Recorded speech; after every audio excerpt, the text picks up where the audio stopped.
The New England Patriots should not be surprised by this. Let's talk about it. My name is Aaron on the Daily Patriots content. Don't miss out. All you got to do is subscribe, notification bell, boom, like button. Click them all, hit them all. I don't care.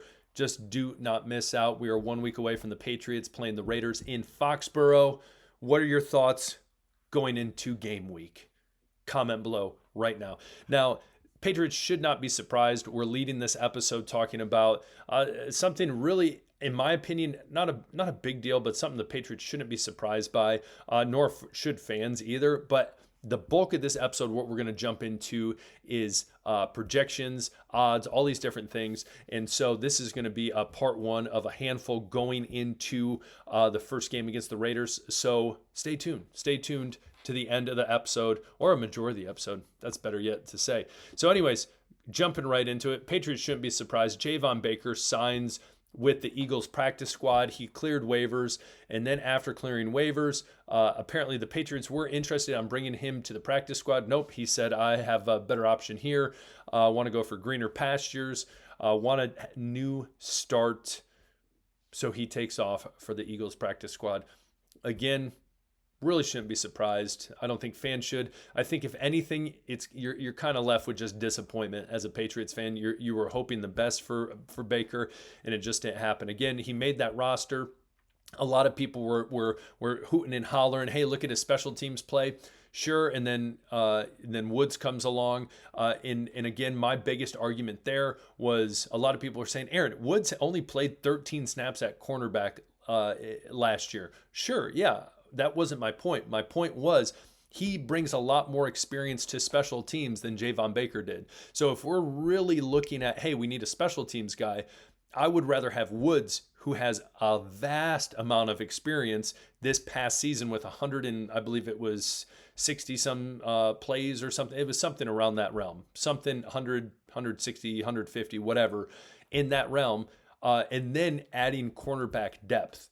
That was my biggest argument. That's why I thought it was a good move on the Patriots. Because again, Javon Baker, okay, I guess we keep him on the 53-man roster because we think he has some potential at special teams, and but at wide receiver we really have a lot of questions. I don't know. It just didn't make sense to me. So again, moving on from him, kind of a disappointment. Obviously, his tenure with the Patriots, but best of luck. Salute to you, Javon Baker. I hope the best. And again, when he made the roster, there was a lot of speculation because on Instagram, he deleted all of his Patriots stuff, all these different things. So it's kind of weird when he made the team, but he probably was told, hey, you're going to make the team, but then we're going to release you. So interesting. So comment below. What do you think? Javon Baker should be no surprise to anyone. Moving forward, the bulk of this episode and the thing I'm most excited to talk about are the odds. So we look at the odds for the New England Patriots going into this next season. I want to start in the middle of this, and then we're going to work our way around just because these are some fun ones. And then throughout this week, I'm going to have my own personal projections. You can add yours. And then at the end of the year, we can go back and we can have fun and we can look at all the crazy things we said. Maybe that hit, maybe that didn't hit. Hopefully they all hit that are positive. Let's see. Let's roll, baby. But anyways, again, if you don't know anything about odds specifically, I'll give you a quick explanation. So if it says plus 300, that means if I bet $100, I win $300, then my money back. If it's a minus, so for instance, minus 188, I have to bet $188 to win $100, and then of course I would get my 188 back as well. So that's how the odds work. So minus means Vegas, the bettors, whatever it might be, casino, they see it that this is more likely the outcome, where the plus obviously is more unlikely.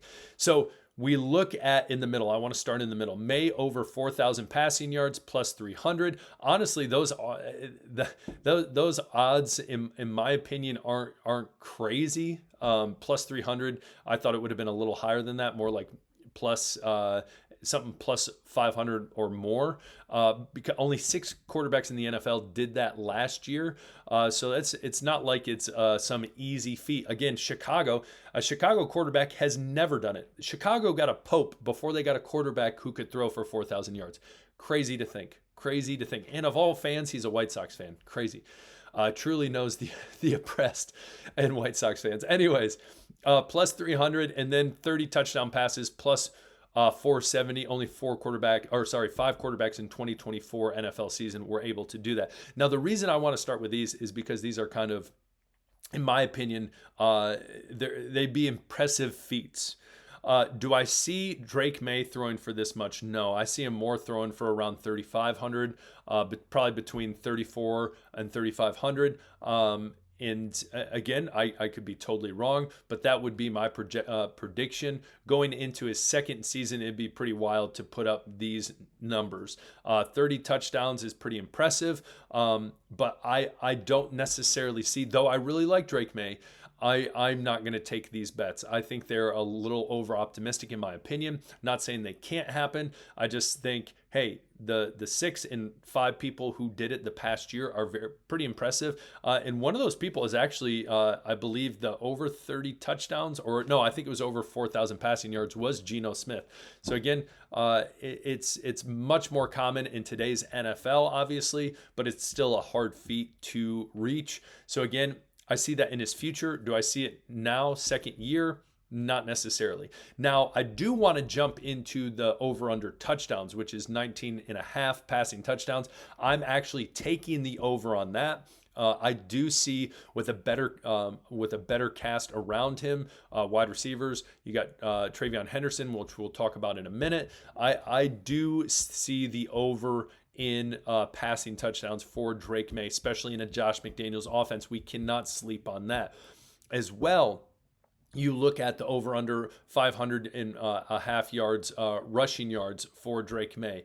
Again, I'm over optimistic. I think the offensive line is better. I'm going to take the over. I think a lot of people underestimate Drake May and his mobility, so I'm taking the over on that. Again, specific passing touchdowns, specific rushing yards. I don't know if I'm going to get into that in this episode, but I see him going over on both those.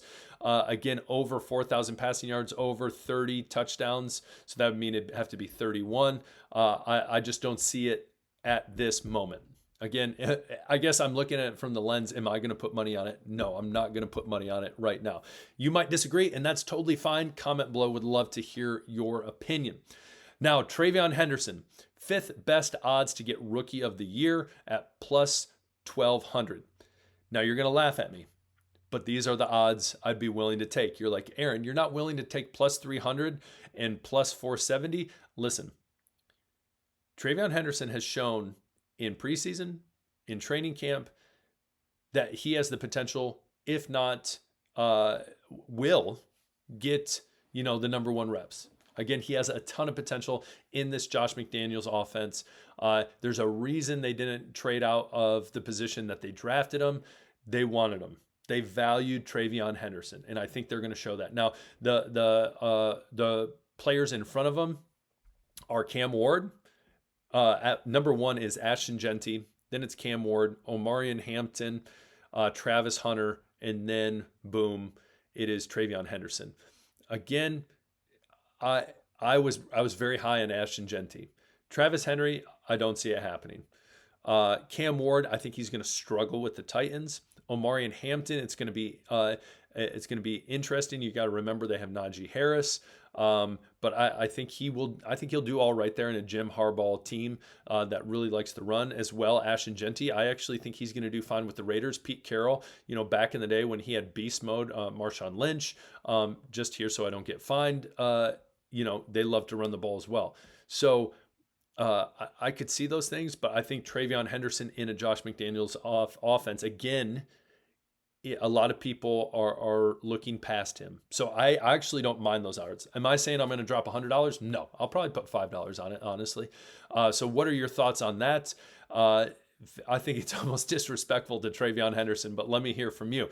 Now, the team as a whole. Okay, we're looking making the playoffs, and then we're gonna go. Actually, we'll go with the win loss. So it's over under 8.5. So the under is -115, and I believe. Sorry, I didn't put the over, but the over I believe is like plus 118. It was something like that. My fault. I didn't put that. Again, I am taking the over, and I want to jump into the schedule just right over here. And you might laugh at me, but hear me out. Okay. So let's just take the games that, and I'm not going to say any game in the NFL is an easy win. I'm not saying that at all. But this is how I'm going to do it. This is my rationale behind it, because a lot of people are going to laugh at me, and that's totally fine. That's totally fine. Everyone, you're entitled. Listen, this is America. You're entitled to your opinion. Freedom of speech, baby. So we look at this, and I'm just going to start with the Miami game. I say they, at minimum, win one Miami, one Jets game. So we'll get to that in a second. So let's say this. Miami, they win. That's one. Panthers win. Two.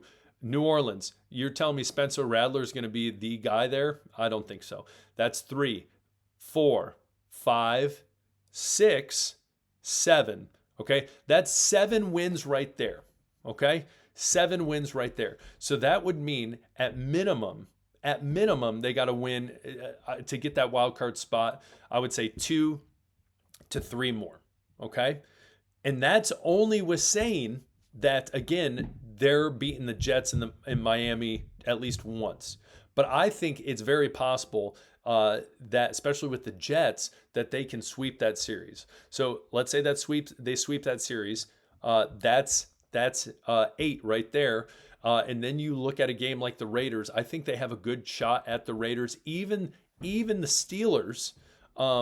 Because with the Steelers, you have again, I say it's like the Brooklyn Nets when they traded and they got Kevin Garnett, they got Paul Pierce. They had this old team. Yeah, sure, they have some young talent, but it was an old team.